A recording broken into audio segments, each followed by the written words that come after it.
Hey guys, before we jump into this video, I wanted to give a huge, gigantic, massive size thanks to my supporters on Patreon. These people have had an incredibly positive effect on my work here on YouTube, and I'm thankful for each and every one of you. If you're watching this and you'd like to help support my ability to put out more consistent content, please feel free to join their ranks. $1 a month may not seem like a lot to you, but to me, it makes all the difference in the world. If you aren't able to contribute, I can assure you are still appreciated though. I'm just now crossing 7,000 subscribers, and all of you mean the world to me. So you guys keep kicking ass, and I'll keep attempting to. Thanks a lot, guys, and now that that's taken care of, let's jump straight into this review. The Xbox 360 was released more than a decade ago, and despite it being a huge commercial success, it was sorely lacking in one department. No, not build quality, although that's an interesting topic by itself. No, today we're talking about JRPGs on the 360. It's no secret that the PS3 was the go-to console for Japanese role-playing aficionados, but this doesn't mean the 360 didn't bring anything to the table. Among its quality JRPG lineups, it's a personal favorite of mine, an RPG that helped define the 7th console generation in my eyes. And now that I've had a chance to play through it again, one question remains. Is Infinite Undiscovery still a solid role-playing game, or was this just a bad case of hurting for choice? Well, I'm Jared, and this is Avalanche Reviews.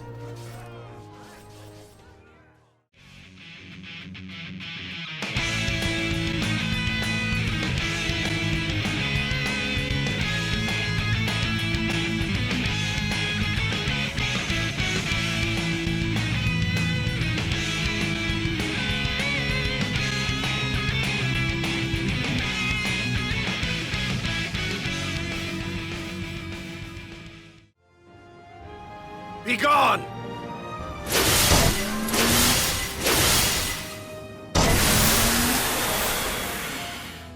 Infinite Undiscovery, on top of being a serious contender and the most ridiculous title to come out of Japan competition, bucks an established trend in the JRPG scene. Within 15 minutes of starting a new game, you'll be introduced to the main hook of the plot and actually experiencing gameplay to boot. Skipping the long wall of exposition that often accompanies the beginnings of most RPGs lets IU get straight to business, and that business is telling a really interesting story. In the game, you take control of Capel, an odd guy who'd rather play the flute than get into a fight. You really dislike fighting? Yeah, it's dangerous. I'd rather just be playing tunes on my flute. But... It seems like this stint of pacifism isn't doing him any favors though, as the game begins with Capel stuck in a jail cell. As it turns out, this guy is at the center of the world's largest case of mistaken identity. Both the bad guys and his would-be rescuer, Aya, believes him to be Sigmund, the leader of a resistance movement looking to cut all the chains that bind the moon to the earth. And no, you didn't hear that wrong. Apparently there's a group going around tethering the moon to the earth using huge chains, and Sigmund here is the only person who can cut them. After some nice character building events, Capel decides to stay on with the mercenary unit, even though he's made it clear that fighting ranks very low on his list of things he'd like to do. From here on out, the story takes a number of interesting turns, and explaining any further would ruin it a lot for you guys, so I'm going to leave it as vague as possible. The best part about this game's story is how constantly it's changing. You're continuously given small goals to reach for, but in completing these goals, our overarching plan to cut all the chains seems to get more and more complicated. Of course, there's a crew of powerful enemies who want the moon staying exactly where it is, thank you, but if that's not antagonistic enough, midway through the game they throw in elements of some type of social class system for you to get pissed off about. Aristos rule and oversee, while Meegs and Unblessed enjoy the peace we create. Without giving too much away, most people are given glyphs by the moon that allow them to perform special tasks. People born without these glyphs are looked down on as lessers, and wouldn't you know it, Capel and Sigmund are both lacking these lunaglyphs. The story here is really satisfying, and the whole way through kept me entertained. I guess it's helped along by the fact that the game starts with a lot of questions and proceeds to answer them sparingly throughout the 20 to 30 hour experience. Another feather in Infinite Undiscovery's cap is its large cast of characters.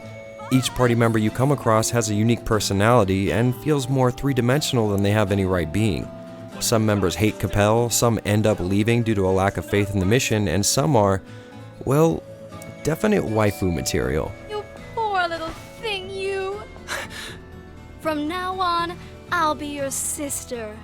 In a game on this grand a scale, it makes sense that you would have some great company along the way, and I'm glad Tri-Ace made sure to continue their habitual practice of writing really fun, relatable characters. Of course, this comes at the cost of some spotty voice acting, but you probably should have seen that coming. Hey, what'd you do that for, you stupid? Overall, this was an incredibly satisfying story. It hit all the right spots for me, and it included some downright lovable characters with believable motivations. Its premise is pretty far out there, but feels genuine enough to have kept my interest in the early hours while I was still being introduced to everything. Bottom line, if you're looking for a JRPG that hits the ground running and will keep you invested the whole way through, Infinite Undiscovery should definitely be on your radar. It's unique enough to warrant a proverbial dip of the toe, and engaging enough to keep you interested right from the start. In my opinion, you should be cutting whatever chains are keeping you from picking this one up immediately.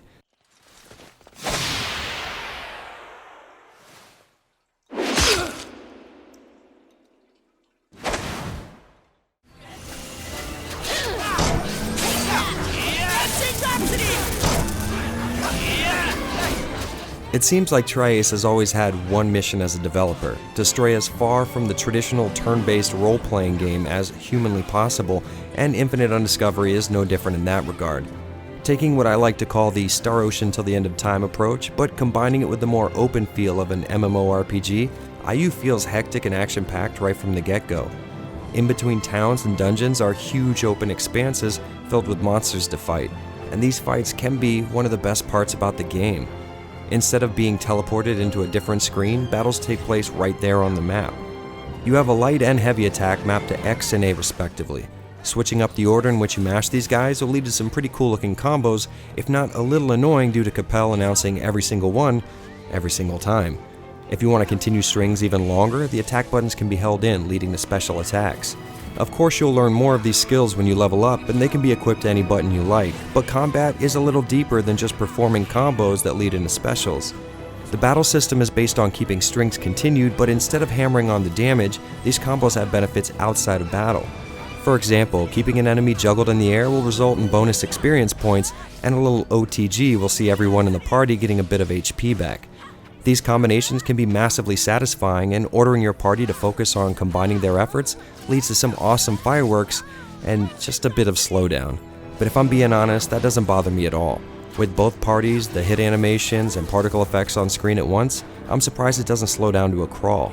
Oh yeah, I forgot to mention, you can also have up to 3-4 person teams roaming dungeons and overworlds. Sometimes this mechanic is used to add a little spice to dungeons, but most of the time it's just there as pure spectacle, and honestly, that works on me. Running around a huge map, performing air combos, and catching a glimpse of another 2 groups fighting it out with local monsters never ceases to bring a smile on my face. Outside of the crazy fun battles, IU plays out like a fairly linear JRPG. The story leads you down a set path, but at any point past the first 5 hours of gameplay, you're free to navigate this huge world and return to any place you've already been. The only problem is this only nets you a few more side quests, which are a little too fetch questy for my taste. Being a Tri-Ace game pretty much means including some type of item creation by mandate of law, and I'm happy to say that trend holds firm here. Heading to the menu will let you craft weapons, armor, cook food, and buff stats depending on who's in your group. And since we're talking about Tri-Ace games, you can also expect a pretty steep level of difficulty. Someone, please treat them! And a bit of awkward controls too. There's a bit of delay between pressing a button and the attack actually coming out, which can lead to some confusion in the middle of big combos since button inputs can be pretty specific as far as timing goes. Some enemies will also have you pulling your hair out. Doing a special often means committing to a long attack animation, and a lot of monsters can interrupt that state by knocking you into the air. Not only can you be juggled in the air like the enemies can, but you're also open to hits when you're getting up off the ground, like they can't. I wouldn't say grinding is 100% necessary when you hit a wall here, but as an action RPG with some really fun combat, you'll probably end up doing that regardless. As an RPG, games can really only rely on 2 factors, either the story or the gameplay, and so far Infinite Undiscovery has sold me on both. The combat is fast, satisfying, and really unique. Everything else is equally varied, from timing air juggles and taking on side quests to crafting gear before the next encounter and uncovering secret areas with the almighty power of a flute. IU makes sure you've got something interesting to do at just about all times. If you're not a fan of turn-based combat, I have to assume this brand of real-time fighting will catch your eye, and if you do get into the occasional menu navigation, you'll love all the traditional RPG trappings like managing gear and skills for a huge party. All things considered, this is the real deal. An absolutely solid package, busting at the seams with great ideas.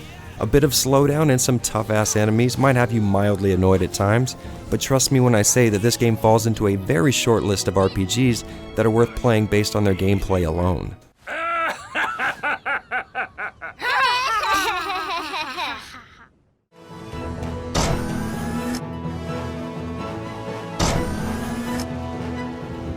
The Xbox 360 era was famous for popularizing HD gaming, but I think we can all agree we didn't exactly have this whole HD graphics thing down yet. This led to a lot of peaks and valleys, and luckily Infinite Undiscovery lies closer to the former than the latter.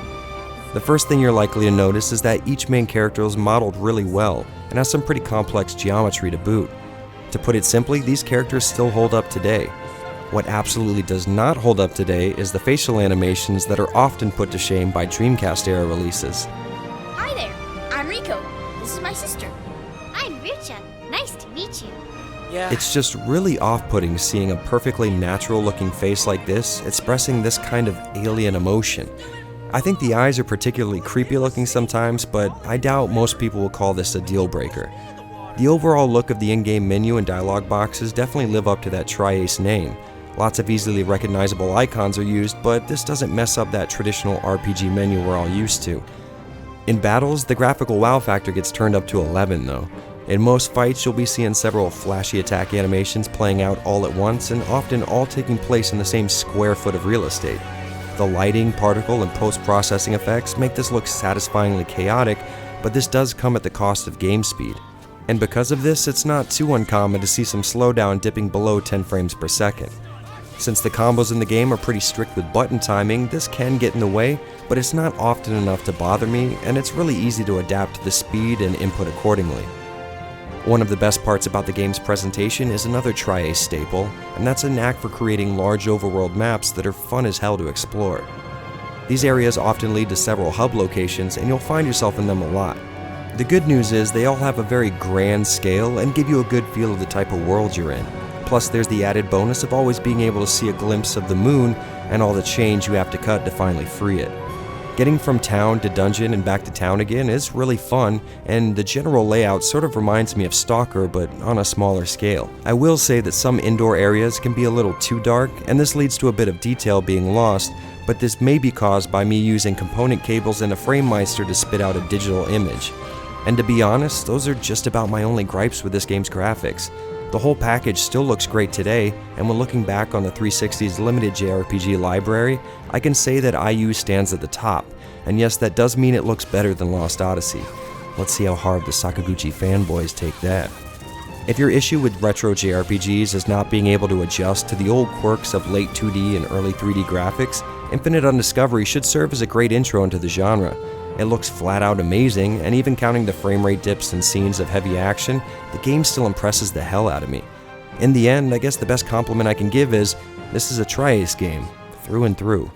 They may be shaped like spiders, but they are monstrous in size. Huh? Like them. So, a great 360 JRPG that isn't Lost Odyssey? Well, let's take a look at the pros and cons so you can decide for yourself whether or not you have good taste in games. If you've ever played a Tri-Ace game, you know that they are just as well known for their polish and style as they are for their glitchy quirkiness. This game definitely serves as a perfect example of both those extremes. Simply put, Tri-Ace fans will be right at home here. This game has a spectacular sense of scale. Your main quest feels grand, but also grounded.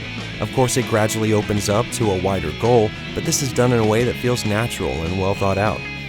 Don't get me wrong, I love a good turn-based, menu-navigating, old-school JRPG, but games like this are always welcome in my book. Those of you with even the most general knowledge of high-skill, input-sensitive games like platformers or fighting games will fit right in with this fighting engine.